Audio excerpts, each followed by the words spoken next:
Então, eu gostaria, assim, de que vocês perguntassem, porque eu gosto muito, primeiro, de responder perguntas, e também porque a pergunta, ela faz o diálogo acontecer, né? Que aí as pessoas se expressam e eu me expresso. Então, fico aqui à disposição para que vocês possam fazer as perguntas que vocês desejarem, qualquer pergunta, né? Tem uma primeira. Ela se inscreveu, bota o nome dela aí primeiro. Não, justamente porque há uma controvérsia de que a Epístola aos Hebreus pode não ter sido escrita por Paulo, né? Então, como a senhora estudou bastante, eu li alguma coisa, inclusive a Confederação dos Bispos não aceita como sendo escrita por Paulo, né? A senhora poderia dizer? Olha, a forma como nós entendemos a autoria hoje não é a forma como se entendia antigamente, né? Então, por exemplo, eu escrevi um livro e esse livro está registrado, não é? Os direitos autorais, ninguém poderia sair por aí dizendo que escreveu o mesmo livro que eu, porque está, né, eu poderia processar. Então, isso é como se entende hoje a autoria. Na antiguidade, a autoria é de onde partiu a inspiração, ou partiu a ideia. Então, não havia livros impressos. Então, as pessoas, elas ditavam. Hoje tem algo que pode nos ajudar a entender. Tem o chamado ghostwriter, que é o escritor fantasma. É muito comum em outros países. O escritor fantasma é o seguinte: eu quero escrever, por exemplo, a minha biografia, a biografia da minha avó, mas eu não levo jeito para escrever livros. Escrever livros é uma arte, não é assim, chegar e eu vou escrever um livro.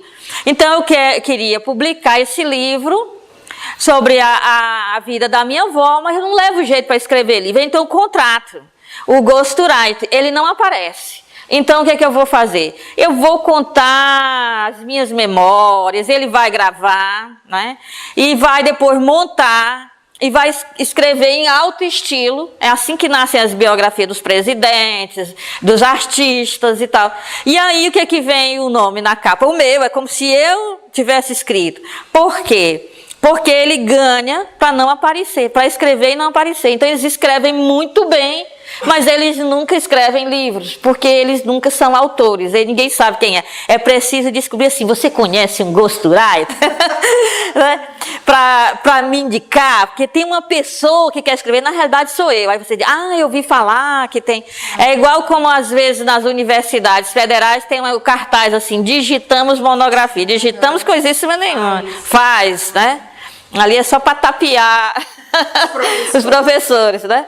Então, a autoria é de onde saiu o conteúdo, de que cabeça, de que coração, porque não havia livros impressos. Então, eu quero escrever alguma coisa, você é rápida na escrita, porque escrever é uma arte, pouquíssimas pessoas sabiam ler e escrever. Então, para isso tem os escribas. Então, nós temos notícia na carta aos Romanos, que até o Haroldo cita muito.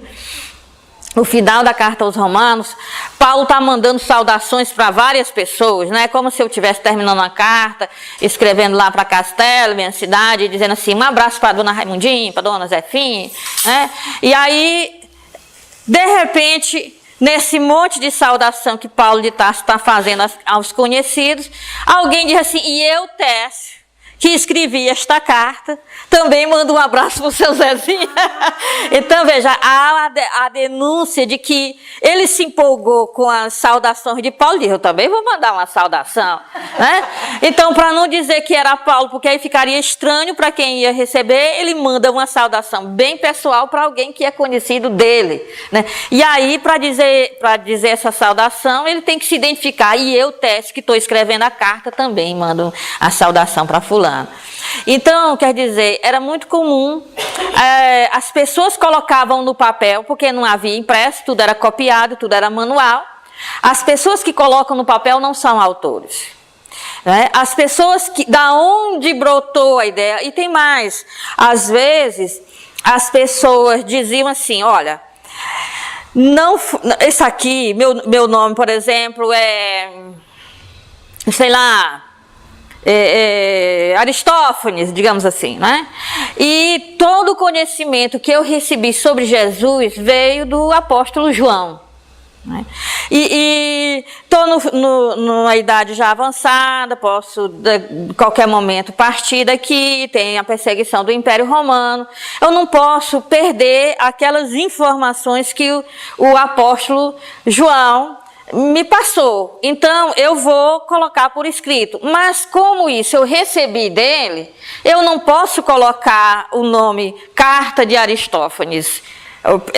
Está entendendo? Eu vou colocar isso por escrito em forma de carta, porque a forma de carta ela é breve e era uma coisa chiquérrima, né? Escrever carta. Você poderia escrever você quer um texto, né, que passar algumas informações, você escreveria em forma de carta, porque aí ficaria muito chique, porque carta era lido assim para as pessoas reunidas, né? Então ele não se sentia à vontade para colocar o nome dele, embora seja ele que dite, que para quem está escrevendo. Então, não, mas isso aqui não saiu de mim, isso aqui eu recebi de João. Mas João já faleceu há uns 10 anos, não tem problema, porque ele não tem importância, porque eu recebi isso aqui de João. E aí ele passava, já aquela carta poderia surgir após a morte de quem era o verdadeiro autor, porque saiu dali, a pessoa não se sentia autor. Então, acho que vocês do movimento espírita aqui do Brasil podem entender com mais tranquilidade essa questão antiga. Por exemplo, Chico Xavier não se sentia autor de nenhuma daquelas obras. Ele fazia questão de dizer que não era o autor. Mas se você fotografasse, era o Chico que estava lá, né? Era a mão do Chico, Chico estava escrevendo naqueles papéis, o Geraldinho lá de Belo Horizonte tem lá, né, esses manuscritos, toda a letra, né, daqueles romances, do jeito que, no dia que, páginas amareladas, né, tem tudo isso aí.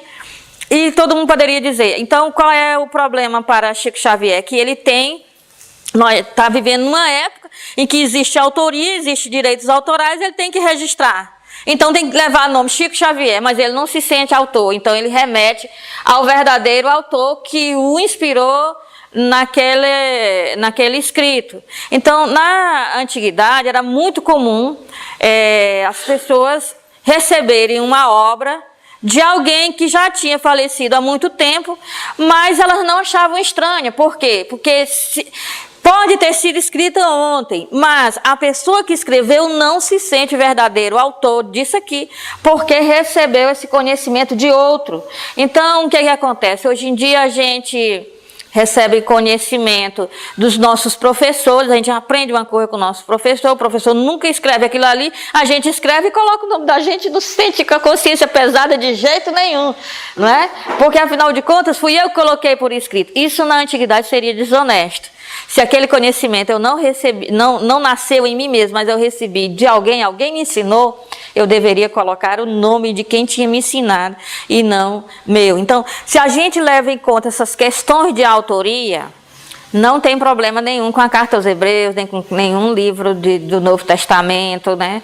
Não tem nenhum problema, porque agora, as questões de se pronunciar, que algumas autoridades se pronunciam como dizendo que a Carta aos Hebreus não é de Paulo, é mais por questões de diálogo, porque a grande briga no passado a respeito da Carta de Paulo é que Lutero dizia não é de Paulo, né? E a Igreja Católica escreveu um decreto dizendo assim, se alguém disser que a Carta aos Hebreus não é de Paulo, está excomungado.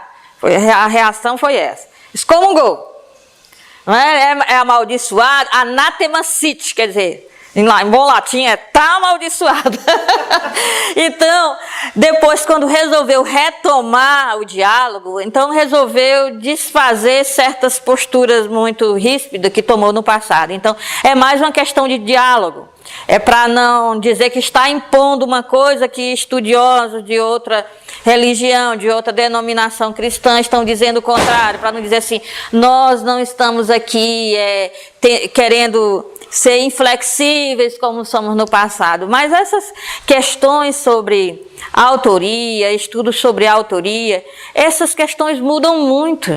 Elas, descobertas arqueológicas sempre estão aparecendo, novos estudos estão aí, já houve certeza de que alguma carta, por exemplo, não era de Paulo, depois se descobriu que era. Então, questões de estudo são pesquisas. Então a gente diz assim, tá, agora estão dizendo, vamos esperar, não é? Eu não entro nessa briga. Olha, o que eu fiz foi, eu não entro na briga, eu simplesmente assim, vou fazer o perfil do autor a partir do texto. Aí cada um, olha, esse autor tem que ser um fariseu por causa desse motivo. Aí cita o texto. Esse autor conhecia o templo e os ritos do sacrifício por causa disso. Cita o texto. Quando termina, tem um perfil lá. Vê lá em quem é que se enquadra isso aqui e te vira. Então, aí eu não entro nessa confusão, não é. Não, eu não vou perder tempo com isso. Eu simplesmente faço um perfil do autor, não é? E deixa, obviamente, a carta aos Hebreus, no final, ela se identifica que está na Itália, que Silvano, né, está junto e tal.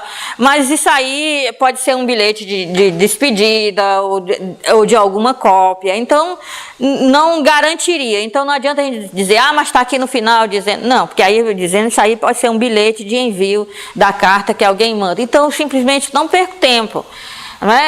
Eu faço o perfil psicológico do autor, como ele deve ser, que tipo de pessoa é, que conhecimentos tem, a partir do texto, citando o texto que ele escreveu. Como você dissesse assim, olha, essa autora desse livro é nordestina, porque usa esse vocabulário aqui, que se usa só no Nordeste. Então você deduz coisas sobre o autor ou a autora a partir do texto, do vocabulário. Então, foi isso que eu fiz. E aí eu já entrei mesmo para o texto, para o estudo do texto, que a mensagem é muito bonita, e evitei essas distrações, né, que não levam a nada. Então, isso para mim não tem importância, eu não discuto sobre a autoria de Hebreus. Se é estudo, é estudo. Então, tá aí a última pesquisa sobre um micro-organismo. Tá, você acolhe esse último resultado, sabendo que daqui a alguns anos esse resultado muda e você fica, agora estão dizendo isso. Então, não há por que motivo se estressar com essas coisas. Sempre as pessoas me perguntam sobre... E a autoria da Carta aos Hebreus?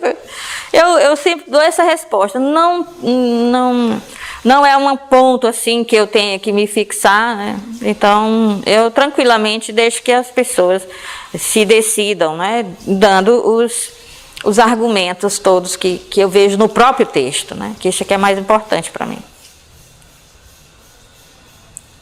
Mas pode ser, não necessariamente pode ser sobre a carta aos Hebreus, né? Pode ser outra pergunta também. Quando que se iniciou esse seu diálogo com todas as outras religiões? Eu não sei. Acho que eu sempre me lembro desde criança, me relacionar muito bem com pessoas evangélicas, com pessoas espíritas, sempre foi uma postura desde cedo, né? E acho que a questão do diálogo interreligioso é uma questão de educação familiar, não é? Então a gente vê que às vezes as pessoas são educadas na família a não ter tolerância religiosa. Então, um membro da família, se é de uma religião, ele cria um atrito com os outros que são... Então, às vezes, nem na própria família não era para ser assim, porque a família é para ser um ambiente de harmonia, de amor. E a família é um exemplo de que as pessoas, sendo diferentes, elas... Mas não há necessidade de cadeira, não. Tá certo. Então, a família deveria ser esse ambiente em que as pessoas lidam com os diferentes, se amam, sendo diferentes, né? E eu lamento quando nas famílias as pessoas não se dão por causa de religião, né? Certo? Então, tem, por exemplo, na casa do meu irmão Gildásio, tem a minha sobrinha Thalita, que ela é evangélica. E a outra...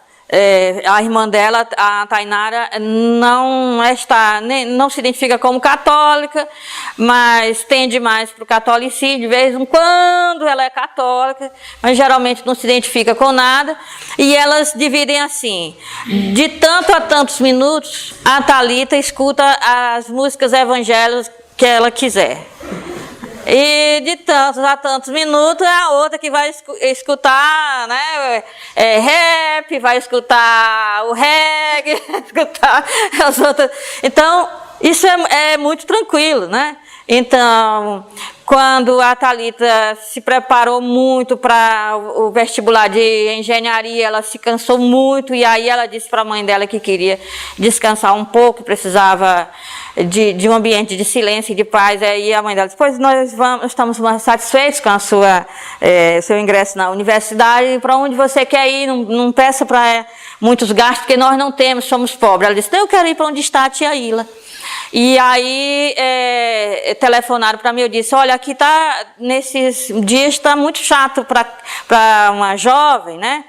Porque eu estou quase sozinha, a casa não, as irmãs saíram para estar com as famílias, é época de férias, e se ela vier, vai estar a casa bem silenciosa e só tem eu e mais umas 2 pessoas e tal. Ela disse: não, mas é para lá que eu quero. Então ela passou as férias, uma garota evangélica passou as férias no convento, no silêncio. Então, eu acho assim que essas coisas estranhas acontecem com a minha família com a maior naturalidade, né? Então, por isso eu não me lembro assim, não foi uma coisa que eu disse assim: agora eu vou manter o diálogo com mente. Não, eu sempre me dei bem com pessoas de todas as religiões. Eu sempre conversei muito bem com elas, fui amiga delas, elas me levavam: você pode ir no culto que vai ter isso aqui? Eu vou, né? E aí elas diziam: olha, mas a Ila, que é tão ligada à Igreja Católica, é bem inserida na Igreja Católica, veio para esse culto, né? Aí tinha uma senhora lá, Dona Lina, que tinha um terreiro perto lá da casa dos meus pais, e eu sempre fui muito educada com ela, eu sempre conversei com ela, e ela perguntava: você pode entrar um instante? Eu posso. Aí aquilo foi como se fosse uma coisa extraordinária, né? Aquela menina catequista que vai para o convento entrou aqui no terreiro, visitou, não é? Ela perguntou: eu não sei se você tomaria um café. O café é comigo mesmo. Porque geralmente as pessoas têm receio de tomar algum alimento num ambiente de umbanda, não é? E eu: não, eu tomo café e tal. E ela disse: é porque às vezes, ela ainda me avisou, ela disse: é porque eu quero que você saiba que quando uma pessoa quer fazer mal a outra mesmo, ela faz através do alimento, porque o alimento ingerido é assimilado pelo corpo e faz muito mal. Eu disse: mas e o café está imacumbado? Ela disse: não está imacumbado. Eu disse: então me dê o café. Então eu sempre fui assim, não é? Não me lembro de ter sido diferente. E aí isso foi levando, e de repente, eu acho que isso tudo era um preparo. De repente estou eu dando um curso bíblico numa igreja evangélica, né? Fui professora lá em Belo Horizonte de uma escola de judeus, então dei matéria sobre judaísmo lá, não é? E aí uma vez um aluno disse assim: olha, esse negócio de diálogo interreligioso é uma coisa que eu não acredito que seja possível. Aí eu disse assim: você não acredita que isso é possível? Aí ele: não acredito. E eu disse: isso que está acontecendo aqui, sua professora é católica, você é evangélica, a escola é judaica, o que você acha? Aí ele se assustou. O que você acha disso? Se isso não for diálogo interreligioso, o que é, né?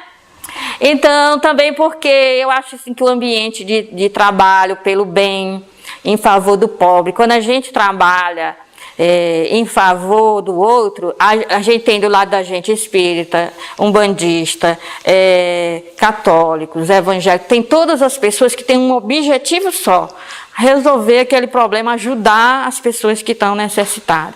Então, eu acho que esse é o grande ambiente do diálogo, é quando a gente não diz nada um com o outro, mas nós juntos temos o mesmo pensamento e o mesmo sentimento, que é forte, que é dedicação ao outro. Eu acho que não tem um espaço mais privilegiado para o diálogo ecumênico do que o serviço ao necessitado. Eu nunca vi, certo? Porque ali a gente não precisa falar, nossos corações e nossos olhares já falam e falam de amor, porque nós temos um foco, é ajudar aquela pessoa ali. E a gente, cada um está disposto a qualquer coisa para ajudar aquela pessoa ali. E por isso nos entendemos perfeitamente bem. Então você pode ver que em profissões que favorecem o bem do outro, como na saúde. Então quem está numa sala de cirurgia, tem importância se tem religião ou que religião é? Ninguém vai pensar nisso. Só se tem um foco, é que aquela pessoa que está recebendo a cirurgia saia bem dali. Então, por isso, em ambientes da saúde, tem muitas pessoas de diversas religiões trabalhando lá, e não tem nem tem tempo para ter confusão, porque se está focado numa situação de ajudar o outro. Né? Então, eu acho que isso me realiza, eu me sinto bem, como se diz lá no Ceará, é minha praia. Eu me sinto à vontade num ambiente plural e que eu sou eu mesma com as minhas crenças, minhas doutrinas, as pessoas são elas mesmas com as crenças delas, com as doutrinas delas, e nós nos amamos, né? Então, é o amor que nos une. Não penso sobre isso, como é que vai ser, nunca pensei como é que vai ser, né? Não, a gente chega, às vezes está um clima que eu não sinto, né? Mas às vezes a gente chega num ambiente, está um clima que às vezes nem depende muito de quem está fisicamente presente, mas às vezes até uma ambientação espiritual um pouco carregada, né? Mas aquilo ali a gente começa a falar, e eu falo da palavra de Deus, aí começa a falar e aquilo vai... Eu leio logo o versículo da carta aos Hebreus, aí aquela tensão vai assim como desce, desaparece, aí tudo fica tranquilo e se realiza. Eu nunca planejei, agora eu vou fazer diálogo ecumênico, e agora eu tenho que planejar como é que se realiza. Nunca. Aconteceu. Naturalmente. Pegando uma carona, você pergunta, e a igreja, como reage a isso?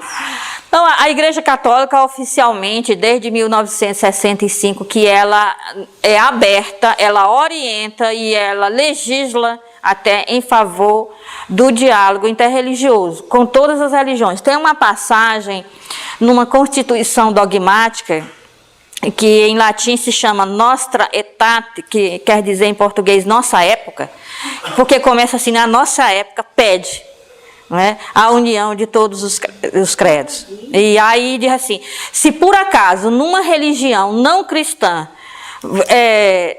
se você dialoga com pessoas de religiões não cristãs, veja o que elementos sociais, antropológicos existem de bom, valorize e incentive. Então, mesmo que eu estiver num ambiente em que seja uma religião na qual não está a presença de Jesus Cristo, pessoas não creem em Jesus Cristo, eu devo procurar, sim, o que de bom essa religião se propõe. Tem alguma coisa que faça o bem ao ser humano, eu devo promover, dar espaço para isso acontecer, incentivar, trabalhar junto e ainda orar para que aquilo dê resultado. Então, o que acontece é que algumas coisas às vezes não saem do papel, ficam no papel. Algumas pessoas não aceitam determinadas normas. Você sabe que as normas existem, mas as pessoas decidem por não cumpri-las, né? Então, algumas pessoas ainda se escrevem frases antigas da Igreja Católica, fora da igreja não há salvação, quando os documentos oficiais dizem que essa frase era um adágio antigo, que não se diz mais isso, que o que se diz é que Deus é bastante criativo para salvar qualquer pessoa por meio de Jesus Cristo.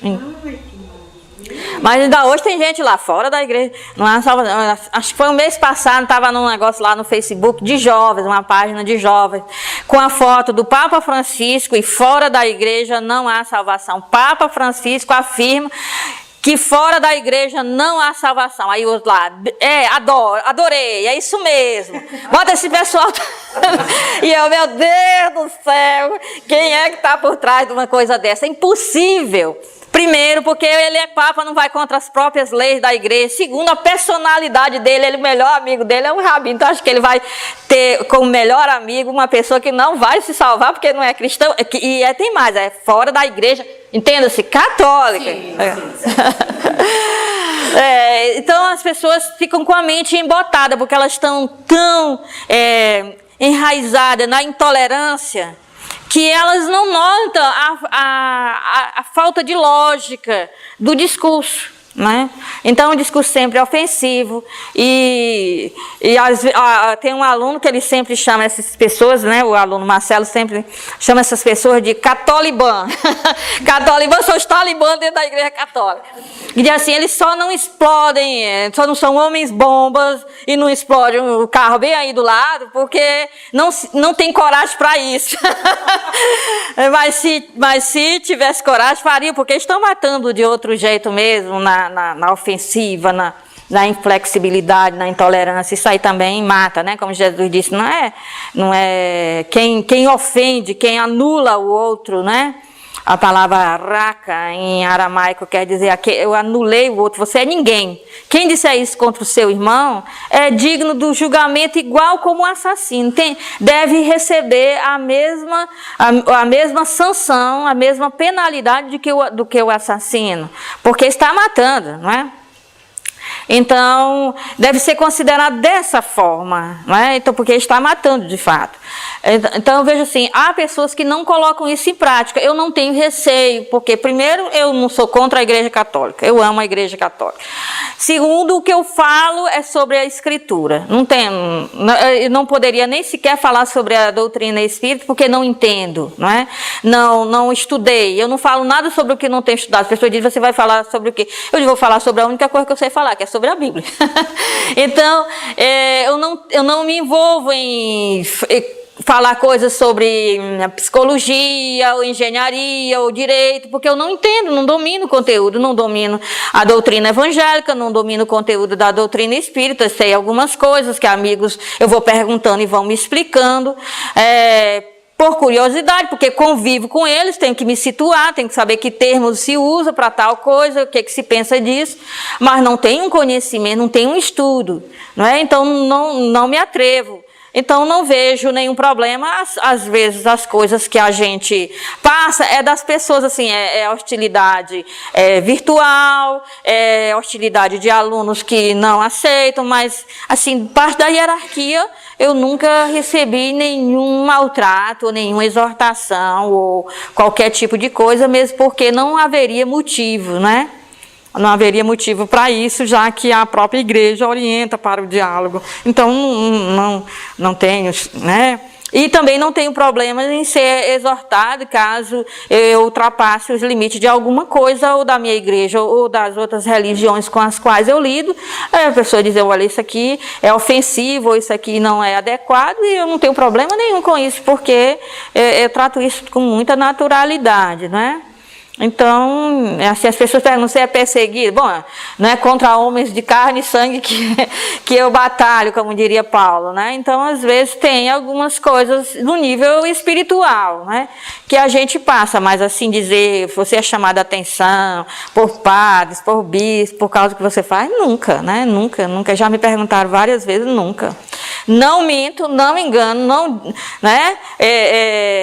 Às vezes as pessoas têm receio, eu não posso estar junto de você, porque afinal de contas eu sou espírita, você vai... Não, eu não estou...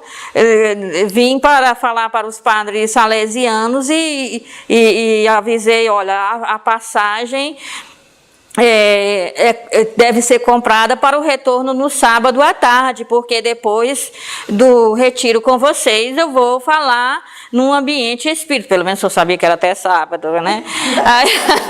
Então eu vou fazer umas palestras que estão no diálogo ecumênico com pessoas do espiritismo, então eu, em vez de comprar para para o retorno para quarta-feira, por favor, compre para o retorno para sábado. Né? E não engano ninguém, né? E eu apresentei os padres para eles que foram me ver no aeroporto, e depois eles foram lá onde eu estava, com os padres salesianos para me buscar. Não estou fazendo nada escondido, porque eu não estou fazendo nada errado. Então não há motivo. As pessoas perguntam, mas isso vai ser filmado, as pessoas vão fazer. Não, mas eu não estou fazendo nada escondido, estou muito tranquila a esse respeito, né? Agora, tem as brincadeiras dos colegas, né? Quando eu estava muito envolvido com o judaísmo, os professores diziam assim, Shalom, bará, bará, bará. Eu dizia, aí eu chegava e dizia, chegava lá, pegava na mão e dizia, Baruch haba Beshem Adonai, meu irmão. Aí ele se assustava, aí eu dizia assim, quer dizer, bendito que vem em nome do Senhor. Aí, quer dizer, quando faziam a piada, a gozação, eu ia lá e desejava todo bem. Eu disse, vamos treinar. E a pessoa querendo fugir, eu digo assim, Shalom uvrahot, e a pessoa querendo, eu digo, Shalom uvrahot, a paz e os bens, as bênçãos para você, né? A saudação.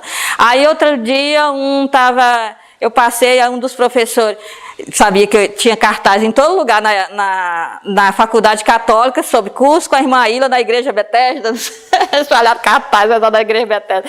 E aí eles vendo o cartaz sabiam que eu ia, né, para Igreja Betesda para dar o curso bíblico, né, sobre as parábolas do Evangelho de Mateus. Aí um dos colegas professores, passei, paz, senhor, irmã. Aí eu cheguei lá, a paz, meu irmão, desculpa, eu não tinha te visto. Aí já ficou sem jeito, né?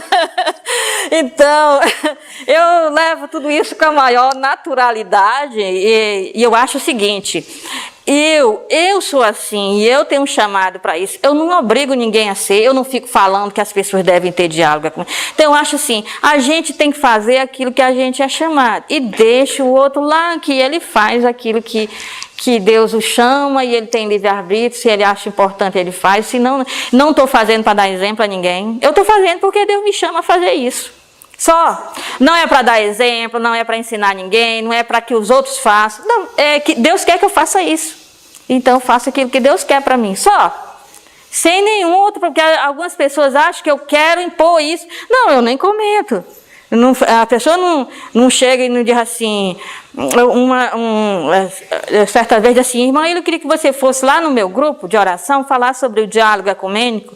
Aí eu falei, ai que maravilha, é mesmo. E pessoas de quantas religiões vão estar presentes? Que religiões vão estar? Eu gostaria de saber para poder me remeter a essas pessoas. Não, é só para católico. Eu falei, então não vou.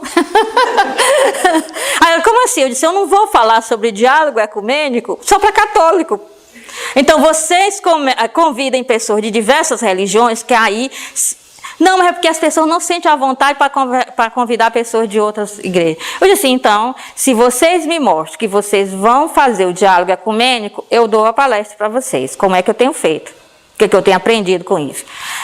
Mas se vocês não têm nem sequer condições de convidar uma pessoa de outra igreja para estar presente, vocês não estão querendo diálogo comigo. Então não vou gastar o meu tempo jogando conversa fora, né? Se você chama e você diz, irmã Ilha, já está presente, marcada a presença essas pessoas que são dessas e dessas igrejas ou grupos religiosos, aí eu falei, ok, então vou lá.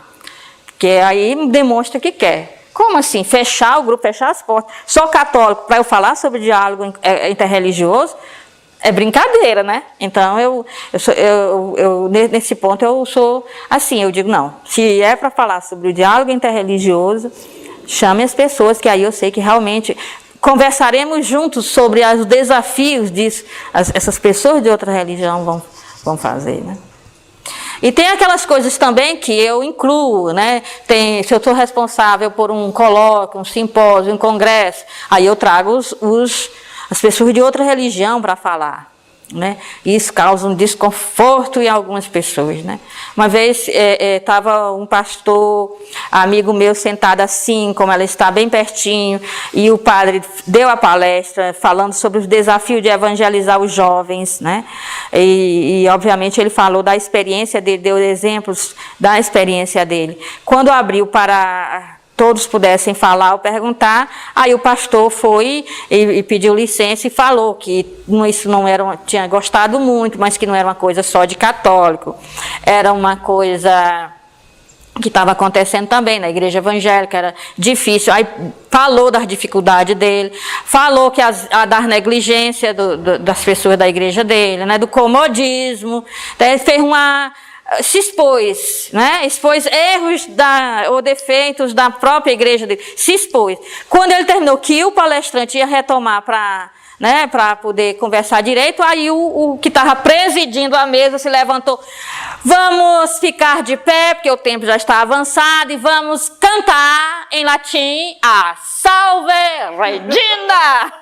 Aí eu nunca tinha visto uma coisa de palestras intelectuais terminar com uma Salve Regina em latim.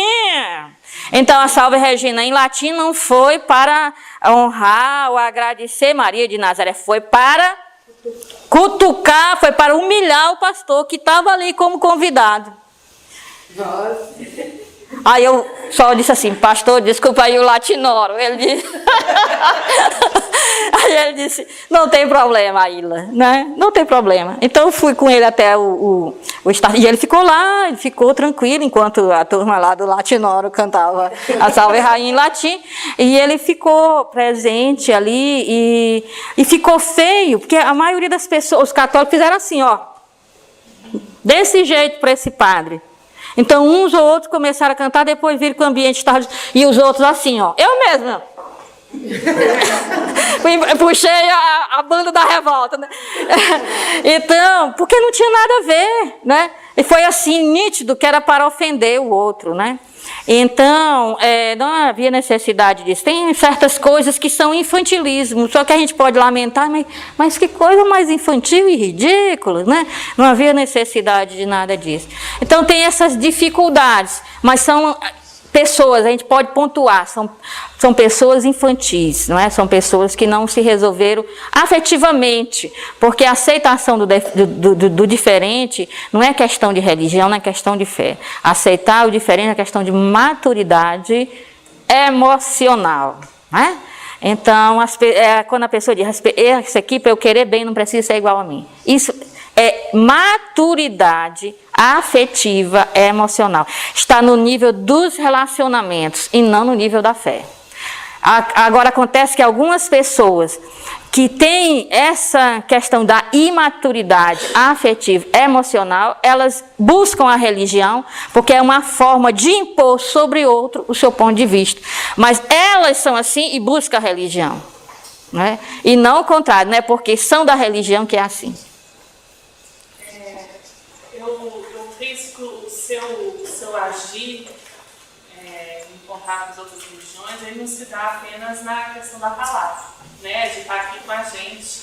É também na busca de entender como funciona, o que eles pensam. Eu sei que você lê livros espíritas, que você ouve os podcasts, tem um diálogo muito bonito com o Haroldo, né, a ponto de dizer que metade do que você sabe está na cabeça dele. Quando ele fala, eu fico sabendo que eu já sabia daquilo, mas só depois que ele fala. Esse amor é um exemplo muito bonito. Então, com vocês, a gente tem aprendido a buscar também a literatura fora do espiritismo, né? Alguns livros que eu já tive a oportunidade de ler por seu intermédio, que têm me ensinado muito, são muitas vezes de um estudioso evangélico ou de um estudioso católico. E a minha pergunta, então, é no sentido assim, por exemplo, você leu Paulo Estevam, você leu, não sei se já terminou, você estava lendo Renúncia. Eu terminei. Qual a sua opinião desses livros? O que a obra do Chico, ela, dentro dos teus estudos, ela está em consonância, ela está de acordo? É uma obra confiável dentro das verdades evangélicas que você já descobriu, né? De toda a bagagem de estudo, se a gente pode reconhecer ali os ensinamentos de Jesus. Certo. Eu queria complementar, uma pergunta que eu queria fazer. Você traçou um perfil psicológico de Paulo. Certo. Você leu o livro Paulo do Chico. Há pontos em comum. Certo. Tá. Então, a primeira coisa que eu gostaria de dizer é que os estudiosos da Bíblia fazem tem umas matérias em que são treinados, há uma técnica para isso, né? Para uma técnica para abordar uma literatura e a partir do vocabulário, tem que obviamente ler no idioma original em que a obra foi escrita, né? Mas a gente é treinado a uma técnica, métodos históricos críticos, que são os métodos principais da abordagem de um texto antigo, que se chama exegese, é um conjunto de ciências, né? Através das quais se aborda uma literatura.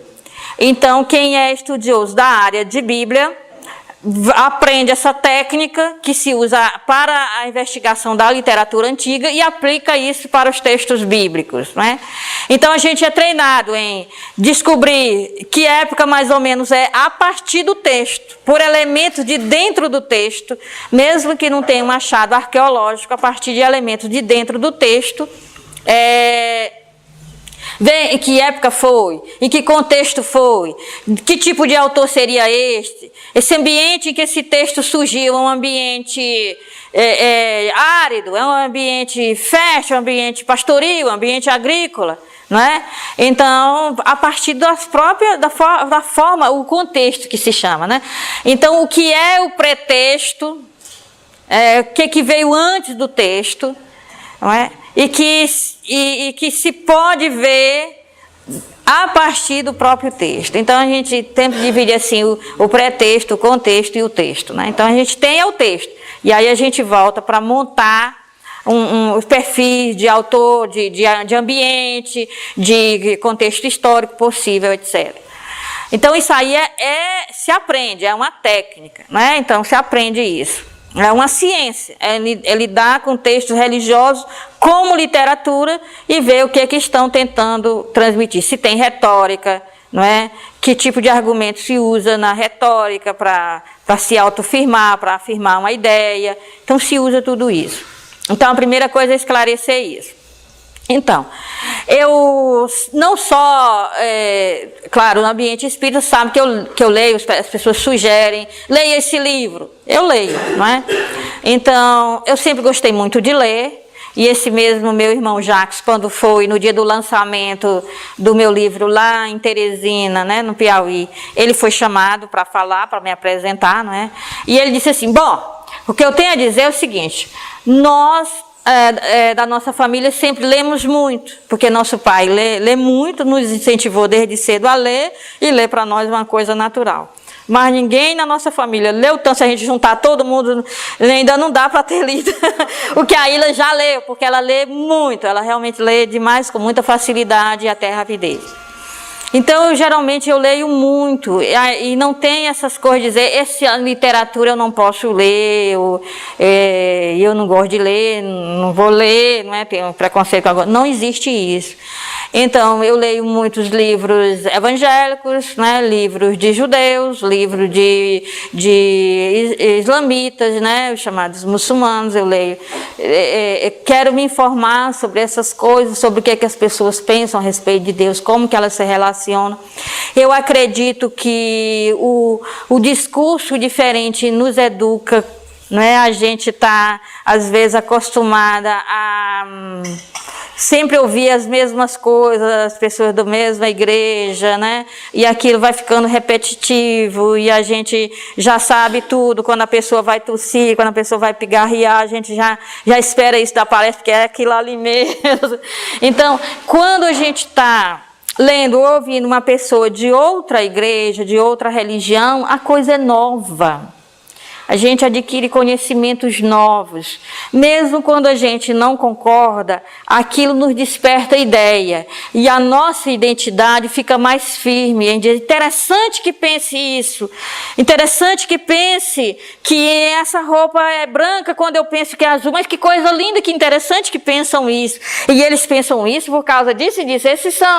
É o processo, o esquema mental que levou a essa conclusão. Quanto que o esquema mental que me leva a conclusão diferente é outro. Então, eu gosto, não é? Então, eu gosto. Agora, o que eu posso dizer com toda honestidade, sinceridade intelectual, o que eu fiz foi uma leitura assim. Eu li livros que tem lá, livros espíritas, né, do Chico, que tem lá escrito assim, psicografado por Chico, mas o autor é André Luiz, eu li. Eu li livro que tem assim, psicografado por Chico, autor Emmanuel. Né? Eu li livro que tem assim, psicografado por Chico e autor Humberto de Campos. Eu fiz esse tipo de coisa da mesma forma que eu leio um texto bíblico assim, lá está escrito, essa carta é de Paulo, essa aqui é de João, isso aqui é de Marcos, isso aqui é de Mateus. Então o que eu tenho? Eu tenho a prática de trabalhar com texto para saber o perfil do autor. Então eu posso dizer o seguinte, com toda sinceridade, quem escreveu aqueles livros ali, que tem o nome André Luiz, é um tipo de personalidade. Se eu passo dali e leio outro que tem escrito Emmanuel, é outra personalidade, é outro perfil de outro autor. Isso com toda honestidade intelectual, independente de fé e de religião. Se eu leio Humberto de Campos, não tem nada a ver esse autor com os outros dois que eu li. Certo? Então, o que eu posso dizer é isso, são autores diferentes. Né? São personalidades diferentes, têm humor diferente. Né? Propostas e argumentativas também, argumentos diferentes. Né? Aquilo que é foco para um não é para o outro. Não tem, é irrelevante para o outro. Não, nem toca, se toca é rápido. Né? Então, outra coisa esses romances como, principalmente Renúncia, porque eu estive 1 ano na Espanha, não é? Então tem certas coisas que são mencionadas ali, que a pessoa teria que ter estado lá, que quem estava sabe que aquilo ali, mas quem nunca esteve naquele lugar, em Alhambra, quando cita, né, que, olha, eu estive lá naquele edifício, a Alhambra, que era dos turcos, né, dos mouros.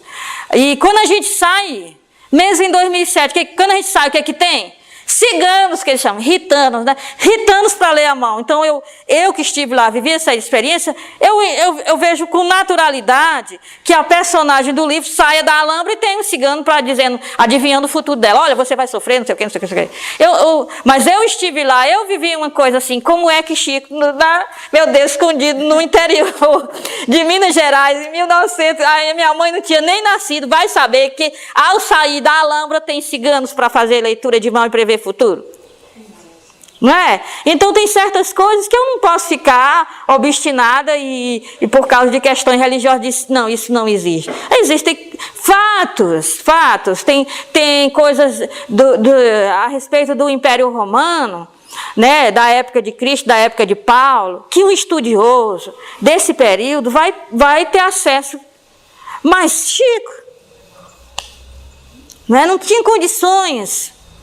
Coisas que hoje está aí, que a gente pode pesquisar, e que não tinha condições dele saber na época em que ele escreveu. Né? Talvez hoje, ano passado, talvez, dependendo de com quem se relaciona para ter acesso a esses conhecimentos. Né?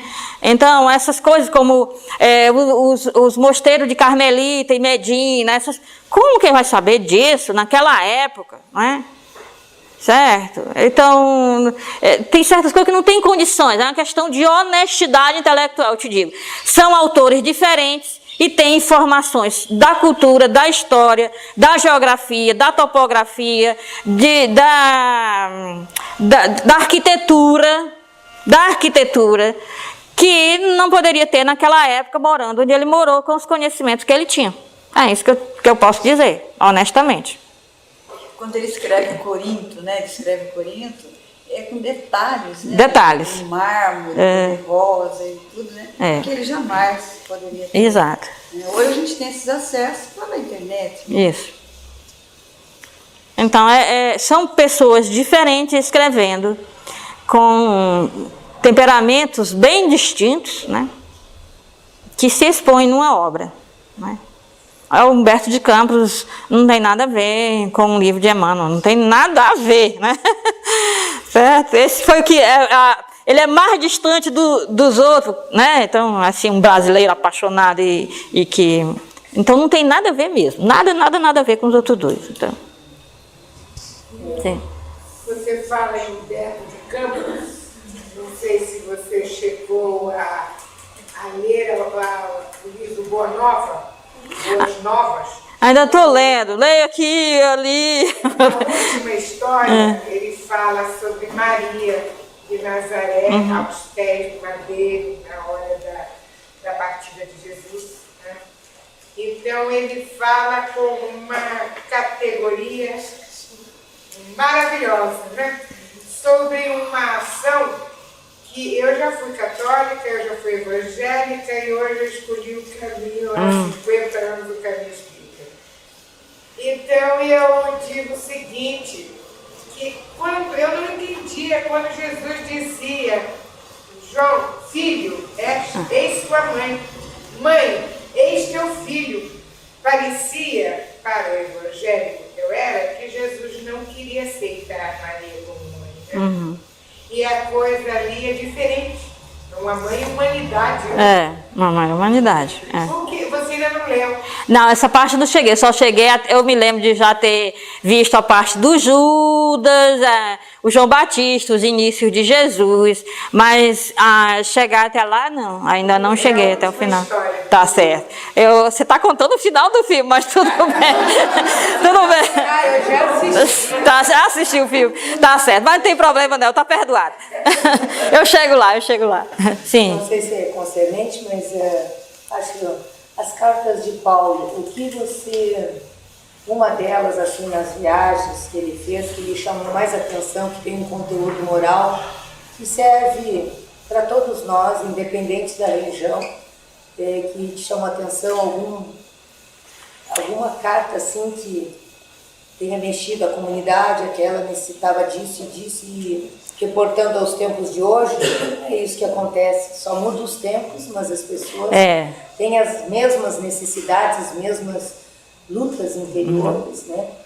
Que eu acho que é a mais atual, e que foi uma comunidade que Paulo amava demais, e que fez Paulo sofrer, são as 2 cartas aos Coríntios, né? Então, os coríntios, foi uma comunidade de Corinto, primeiro que era uma região muito, eu não vou dizer muito, porque vai ter uma palestra, né, um dessas aí que eu vou falar bastante sobre Corinto, mas a região de Corinto era uma região que tinha uma cultura muito da libertinagem sexual, né? Então, quando eles aderiram à mensagem do Evangelho que Paulo levou para essa cidade, eles não viram de início as consequências morais de terem aderido à mensagem de Jesus, né? Então, Paulo teve que sair de Corinto, né? Porque Paulo não podia ficar muito tempo na cidade devido porque ele tinha urgência de anunciar o Evangelho, porque ele era perseguido, né? Então, ele tinha que sair para outra cidade, às vezes saía fugido. E Paulo foi para outra região. E quando ele estava na outra região, chegou notícia, não é? De Corinto, uma pessoa de Corinto mandou a notícia para Paulo que, primeiro, eles estavam totalmente divididos, formando grupismo dentro das panelinhas, dentro da comunidade. E tinha bastante escândalos morais dentro da comunidade. E aí Paulo se pronunciou, né, exigindo que eles tivessem essa vida moral digna do Evangelho, né? Que mudassem de vida, né? E eles entenderam mudar de vida como mudar de roupa. Quer dizer agora que a gente vai deixar o cabelo crescer?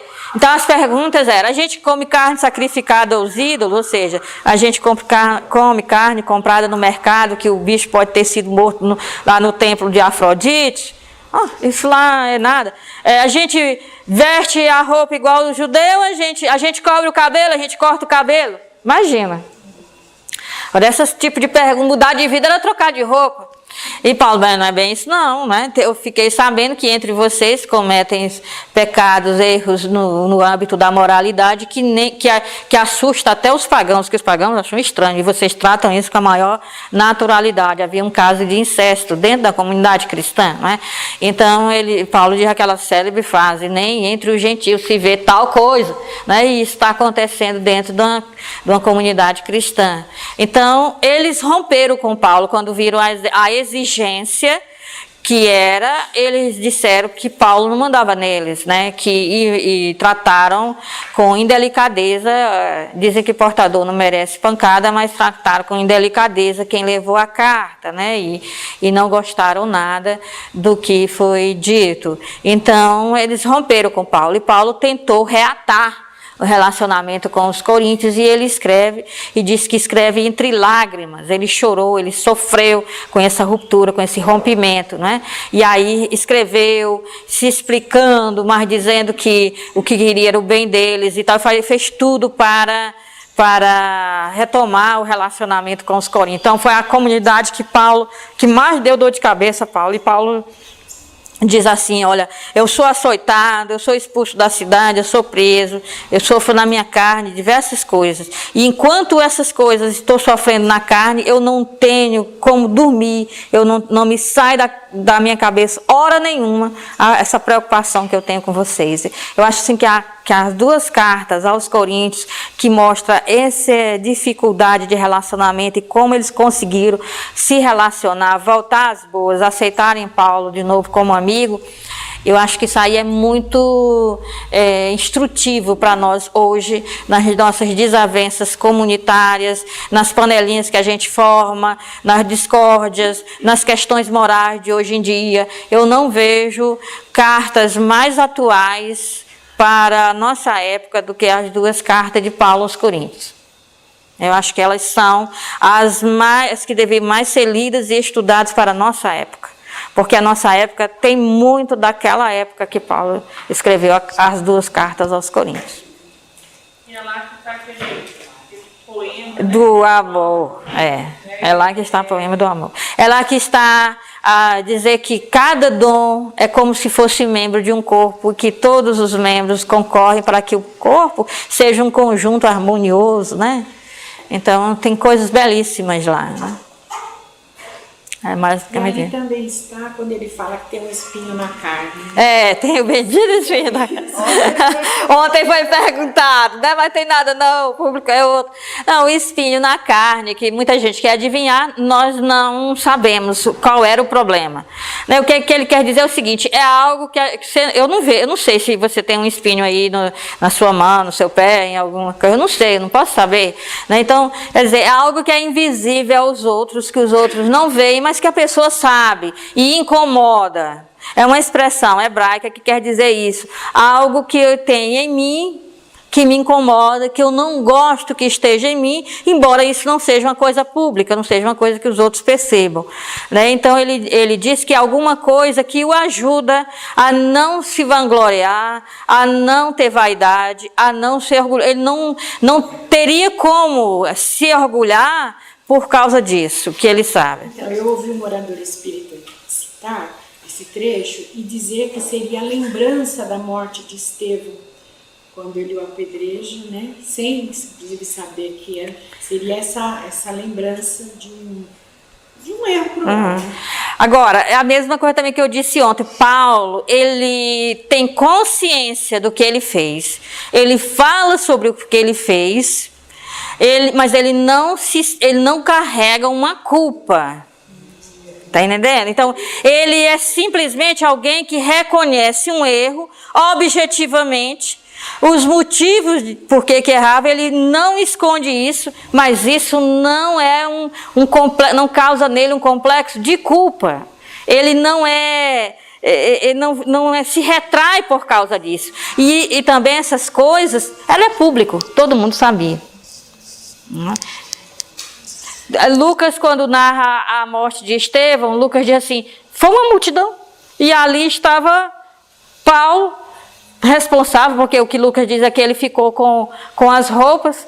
Então o que acontece é que o responsável pela execução, no judaísmo, o responsável pela execução, ele ficava com o manto próximo a ele, porque se chegasse alguém correndo, era uma prova, podia ser um argumento ou uma prova de que aquela pessoa que está sendo apedrejada é inocente.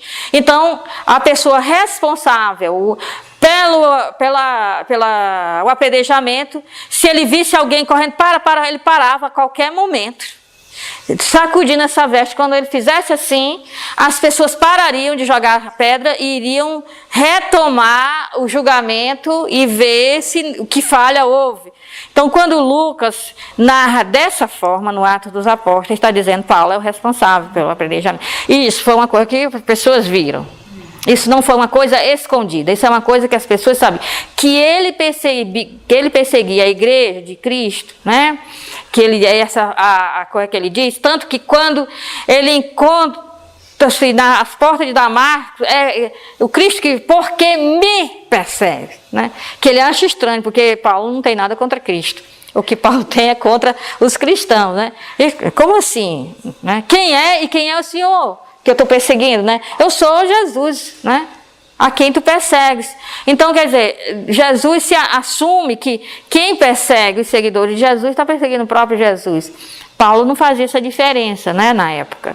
Então, ele fala, os judaizantes o acusam, esse homem não conviveu com Cristo, este homem não sabe o que Cristo falou, ele perseguia os seguidores de Cristo e agora vem querer evangelizar vocês. Não acreditem nele, né?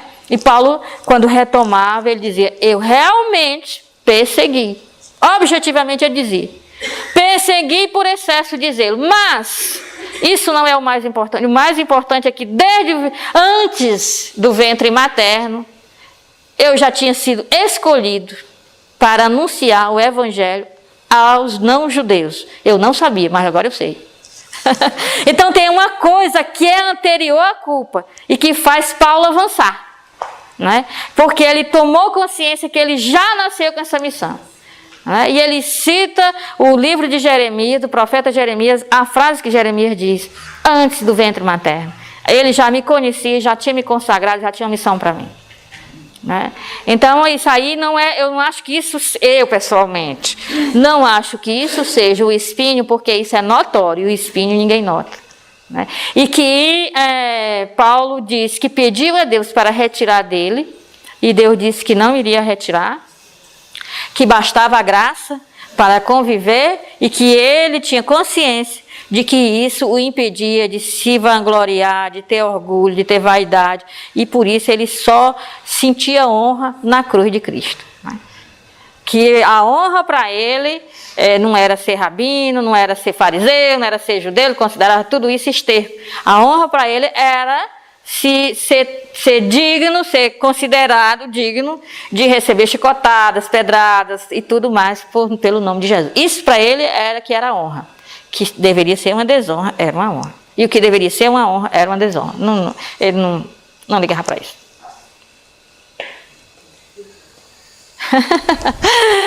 Ai, ai. Pois é, minha gente.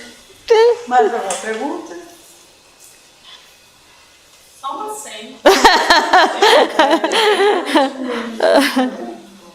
Nesses 3 dias de cegueira dele, né, de Paulo, quando Ananias chegou, será que foi um tempo de reflexão,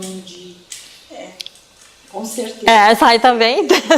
Já conversamos lá na casa do Carlos e da Beth. Mas o público era mais restrito também, a gente pode dizer, né? Então, a cegueira física de Paulo é apenas uma externalização da sua cegueira anterior espiritual, da intransigência, de não conseguir ver a mão de Deus naqueles acontecimentos, de achar que aquelas pessoas eram erradas, que mereciam a morte, quando na realidade elas estavam fazendo a vontade de Deus e ele não é? Então, esses momentos são momentos de... Sem falar que para o judaísmo, não é? A cegueira, ela é sinal da morte, né? Então, as pessoas, por exemplo, elas quando eram cegos de nascença, então as pessoas já tinham aquela ideia de que aquela pessoa pecou. Não é? Então tem lá no Evangelho de João um texto que os católicos e evangélicos não gostam muito, sobre o cego de nascença, porque os discípulos perguntam a Jesus, eu acho que vocês teriam a resposta, né? Quem pecou para que ele nascesse cego? Foi ele? Não é estranha essa pergunta? Eu acho muito estranha. Sim. Se ele pecou primeiro para nascer cego de nascença, é muito confuso. Quando pecou, né? Quem pecou para que ele nascesse cego? Ele ou os pais dele? Né? E Jesus disse, nesse caso não foi nenhum dos dois, não é questão de pecado. Esse aí é só para mostrar a glória de Deus, né? Então, isso aí é para que as pessoas vendo o que acontece com ele, que não foi só recuperar a cegueira física. Então, era assim um sinal de uma coisa, de chamar a atenção das pessoas, igual a lepra, né? Chamar a atenção das pessoas para se estavam ou não fazendo a vontade de Deus, era um sinal de que, tanto que ainda hoje nós, por influência judaica, principalmente no Nordeste, diz muito, quando uma mulher tem o filho, a gente diz assim, deu à luz, né? Então, dar à luz, trazer à luz é trazer a vida, não é?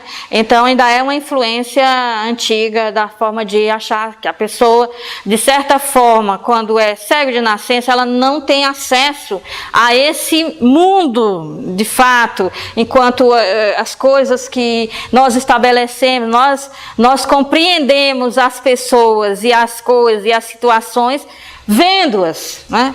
E então esse é o nosso mundo, um mundo de cores, né? E as pessoas que nascem cegas, elas se relacionam totalmente diferente, têm uma compreensão totalmente diferente, que baseada no fato de não ver, né? Então é como se fosse um estranho no ninho, né? E isso questionava por que uma pessoa poderia nascer assim. Então geralmente é muito associado ao pecado, a uma vida de pecado. Então, nessa discussão sobre o cego de nascença, lá no Evangelho de João, então Jesus diz para os fariseus, bom, ele não é cego, vocês é que são cegos. Porque pior cego é quem não quer ver. Então, Jesus disse para os fariseus, ele não é cego, vocês são cegos. Né? Então, e diz isso, porque o pior cego é quem não quer ver. Então, assim, são esse modo essas coisas dentro do ambiente judaico, o que acontece com as pessoas fazem uma leitura, que hoje nós não faríamos, né?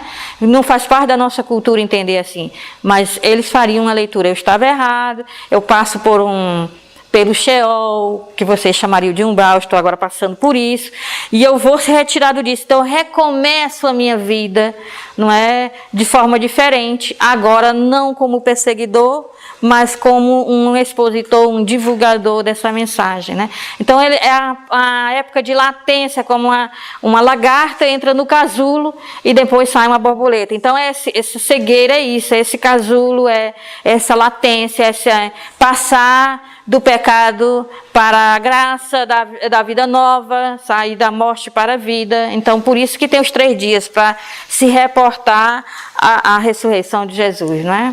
Mas, irmão, me permitam só mais um rapidinho, que é o seguinte, eu fui evangélica, né? E uma das passagens bíblicas que mais me tocou e me fez realmente vir para o Espiritismo é a de Mateus, em que Jesus pergunta quem é Elias, né? Não, quem é João Batista. E os discípulos respondem cada uma coisa, e ele disse, ele mesmo é Elias que estava para vir e não o reconheceram. Quem tem ouvidos de ouvir, ouça.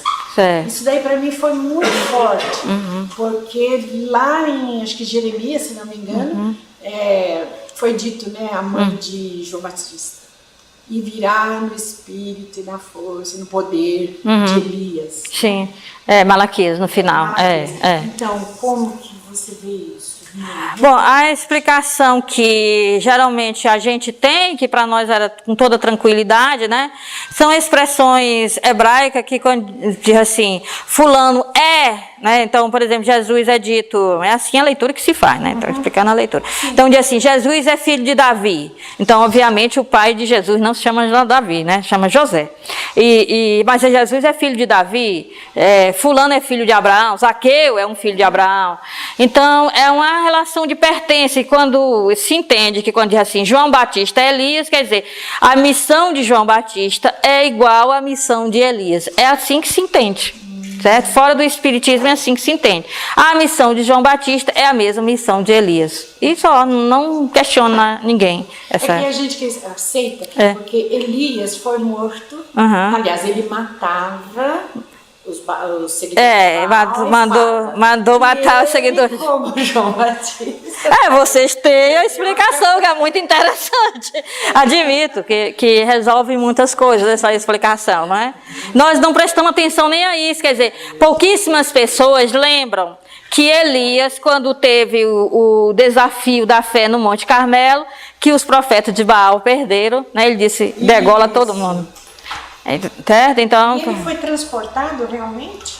não, ali a questão do arrebatamento era uma concepção de forma simbólica, quer dizer o seguinte, que as pessoas justas, né, elas caminham com Deus e o final da vida delas não é a corrupção, porque você vê, na época em que esses textos foram escritos, não se tinha fé na ressurreição, não se tinha fé numa vida consciente pós a morte. Então se dizia que as pessoas morriam e dormiam no Sheol. Então eu achava assim, como que uma pessoa tão boa, que fez tanto por Deus, pela fé, vai para o Sheol dormir? Né? Então eles resolviam com o arrebatamento. Então para isso você tem que ter o mundo dividido em 3 andares. Embaixo, né, o Sheol, aqui estamos nós, e ali no azul, nas nuvens, está a dimensão espiritual. Não é? Então, é assim que se pensa, se alguém foi muito bom aqui, não pode ir para lá, para baixo dormir. Então, onde é que vai? Para cima, porque aqui não pode ficar.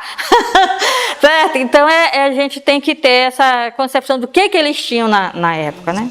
Na mente. Queria dizer apenas que Elias, Enoque e outros andaram com Deus e a vida deles terminou de uma forma consciente, espiritual e tal. Agora, os judeus diziam assim, na época, por exemplo, até a Idade Média, dizia, Elias foi, então Elias não morreu. Hoje em dia se diz, Elvis Presley não morreu, Michael Jackson não morreu.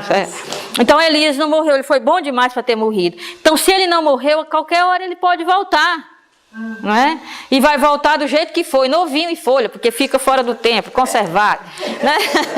Então ele pode voltar a qualquer momento. Quando for anunciar que o Messias está chegando, Elias, do jeito que subiu, desce e chega aqui e conta pra gente, olha, aquele ali é o Messias. Então era assim que se pensava, né, na época. Pois tá bom, gente. Obrigada por tudo, viu? Gostei muito.